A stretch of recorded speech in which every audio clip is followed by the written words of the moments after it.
आलोक शर्मा मेरे साथ अगर जुड़ गए होते तो मैं पहला सवाल उन्हीं से पूछता, लेकिन चलिए ब्रजमोहन श्रीवास्तव जी आपसे पूछ लेता हूं, क्योंकि आप लोग सहयोगी हैं अभी। जरा ये बता दीजिए, ये औकात वाली बात कहां तक सही लग रही है आपको?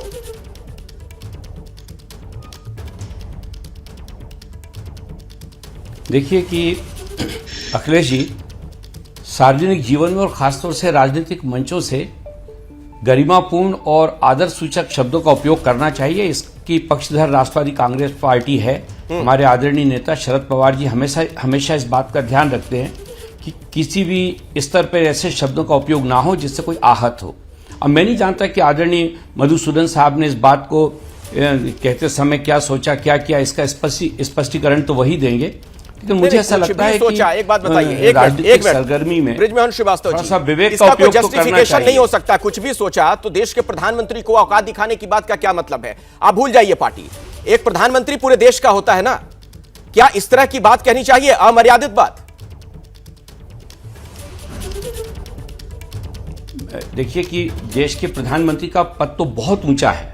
मैं तो कह रहा हूं सार्वजनिक जीवन में एक दूसरे के प्रति हम लोगों को हमेशा गरिमापूर्ण और विवेक के साथ शब्दों का उपयोग करना चाहिए। आदरणीय प्रधानमंत्री का पद तो बहुत बड़ा होता है इसके मुकाबले। जिन शब्दों का मैं उपयोग कर रहा हूं, तो निश्चित रूप से हमको संवेदनशील होना चाहिए और यह सोचना चाहिए कि इन बातों के कहने का प्रतिक्रिया कितनी दूर तक जाएगी और जा रही है, असर कितना वो जाती हुई नजर आ रही है। के शर्मा जी, मैं आपके पास आऊं उससे पहले मुझे लगता है हर्षवर्धन त्रिपाठी जी, एक कमेंट में आपसे चाहूंगा। मुझे तो सारे पुराने बयान ध्यान आ रहे हैं। 17 जनवरी 2014 वाला चाय वाला बयान मणिशंकर अय्यर का, 7 दिसंबर 2017 को नीच वाला बयान, सोनिया गांधी का मौत का सौदागर कहना, राहुल गांधी का चौकीदार चोर है कहना 2019 में, और 2020 के फरवरी महीने में राहुल गांधी ने बयान दिया था कि युवा डंडे मारेंगे। प्रधानमंत्री मोदी को लेकर यह बात कही गई थी। ये तमाम जो निजी हमले प्रधानमंत्री पर किए गए, उसे एक तरीके से बीजेपी ने हथियार बनाया था और कांग्रेस को इसकी कीमत चुकानी पड़ी। देखिए अखिलेश जी, मैं ये बिल्कुल नहीं मानता हूं कि बीजेपी इसको हथियार बना रही है। राजनीति में तो आपको कुछ भी मिलेगा तो आप उसको हथियार बनाएंगे ही, और चुनाव के समय मिलेगा तब तो बिल्कुल बनाएंगे। लेकिन ये वो सोच है प्रधानमंत्री नरेंद्र मोदी के खिलाफ या मुख्यमंत्री नरेंद्र मोदी के खिलाफ या किसी भाजपा नेता के खिलाफ क्या कुछ कहना है, उसकी तो बड़ी लंबी फहरिस्त है, आपने गिना दिया। लेकिन अभी भी कांग्रेस पार्टी के नेता वो ये मानने को तैयार ही नहीं होते हैं, और उनकी बड़ी विचित्र स्थिति है। जवाहरलाल नेहरू के सामने सरदार पटेल की क्या औकात थी, ऐसे ही तो सोचते रहे होंगे वो, तभी तो कभी सरदार पटेल जी को उस तरह का सम्मान नहीं दिया। सरदार पटेल के सामने नरेंद्र मोदी की क्या औकात है, या उनको अभी भी शायद मन में आता होगा कि सोनिया गांधी के सामने किसी और की क्या औकात है। अब जब मैं ये कह रहा हूं तो सुनते हुए लगेगा कि मैं अपने मन से ये बात कह रहा हूं। आपको याद होगा स्मृति ईरानी प्रत्याशी थी, स्मृति ईरानी बाकायदा वहां चुनाव लड़ रही थी और अब तो हरा के वो जीत कर आई हैं। एक रिपोर्टर ने पूछा तो प्रियंका ने क्या कहा था, हु स्मृति ईरानी। ये जो मानसिकता है, क्या लोकतंत्र में राजशाही गांधी परिवार की चलती है, और उनके साथ जो चुनाव में जुड़े लोग हों, उनकी पार्टी के जुड़े लोग हों, उनके जो नेता हों, उन सबको ये लगता है कि कांग्रेस के अलावा कोई भी और जो राजनीति कर रहा है वो रहमो करम पर है। ये जो मानसिकता है, ये बहुत संकुचित और छोटी सोच का नतीजा है। अगर ये हथियार बनता है तो हथियार भारतीय जनता पार्टी बनाएगी, उससे ज्यादा इस देश के हर उस व्यक्ति को ये हथियार की तरह चुभता होगा पहले, तब वो जाके वोट में उसकी प्रतिक्रिया देते हैं। क्या लोकतंत्र में हम एक बराबर नहीं है, कोई किसी दूसरे को औकात दिखा सकता है। के शर्मा जी, के शर्मा बीजेपी के नेता। अखिलेश जी, विश्व के सबसे लोकप्रिय नेता माननीय प्रधानमंत्री मोदी जी के प्रति जिस तरह के शब्दों का प्रयोग किया गया है, ये केवल गुजरात की जनता का अपमान नहीं है, ये देश के 130 करोड़ जनता का अपमान है। और इस तरह से अपमानित करने का प्रयास लगातार माननीय प्रधानमंत्री जी के ऊपर होता रहा है, क्योंकि ये इनको बर्दाश्त ही नहीं है कि ये गरीब का बेटा कैसे देश का प्रधानमंत्री बन गया। ये बड़ी तकलीफ है इसी बात को लेकर। और ठीक कहा हर्षवर्धन जी ने कि यही मानसिकता, ये वंशवादी, ये तानाशाही मानसिकता का उदाहरण है जो ऐसे शब्द निकलते हैं। जहां तक रही औकात बताने की बात, तो इसका जवाब तो आने वाले चुनाव में जनता दे देगी अखिलेश जी। लेकिन कांग्रेस को ये विचार करना चाहिए निश्चित तौर से कि देश की जनता ने उनको औकात दिखाई है। 27 साल से गुजरात से बाहर करके रखा है और देश में 2.5 राज्य में सिकोड़ दिया है। 2.5 राज्य से ज्यादा उनके पास राज्य नहीं बचे।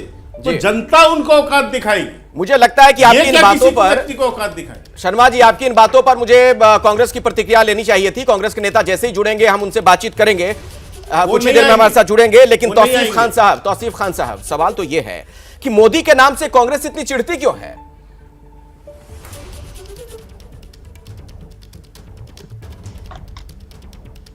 देखिए, नरेंद्र मोदी जी देश के प्रधानमंत्री हैं। वो देश के हर एक व्यक्ति के, चाहे वो कांग्रेस का हो चाहे किसी और पार्टी का हो, सबके वो नेता है अगर वो एक प्रधानमंत्री के तौर पर अपने आप को मानते हैं।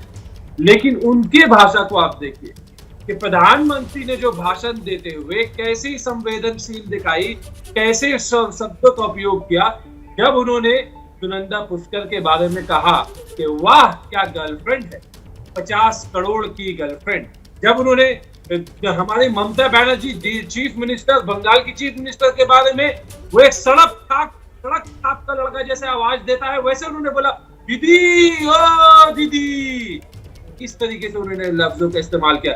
जब वो सोनिया गांधी के लिए उन्होंने कहा कांग्रेस की विधवा, इस तरह का उनका तो महिलाओं के प्रति, ये कोई ऐसे, एक तो ये अपोजिशन है, ये उनके विरोधी नेता है ही, लेकिन ये महिला भी है जी। महिला का भी सम्मान नहीं। जल्दी से के शर्मा इसका जवाब देना चाहेंगे तो जल्दी से जवाब दीजिए, फिर मैं सर्वे दिखाने वाला हूं। बिल्कुल जल्दी से के शर्मा। अपने गिरेबान मैं अभी इनको बंद कर।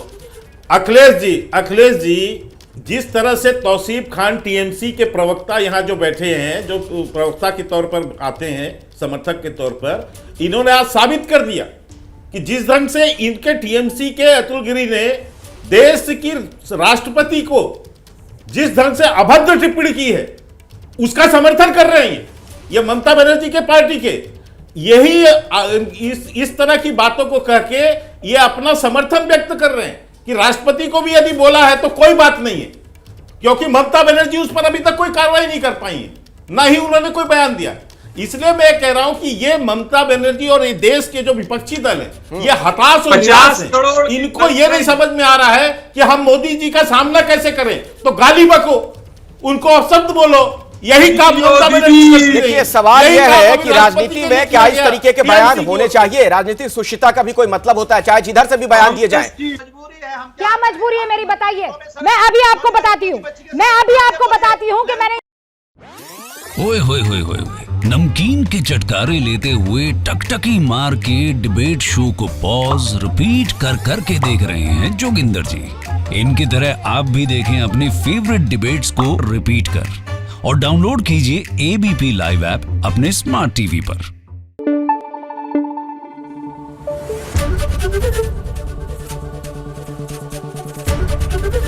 एबीपी न्यूज आपको रखे आगे।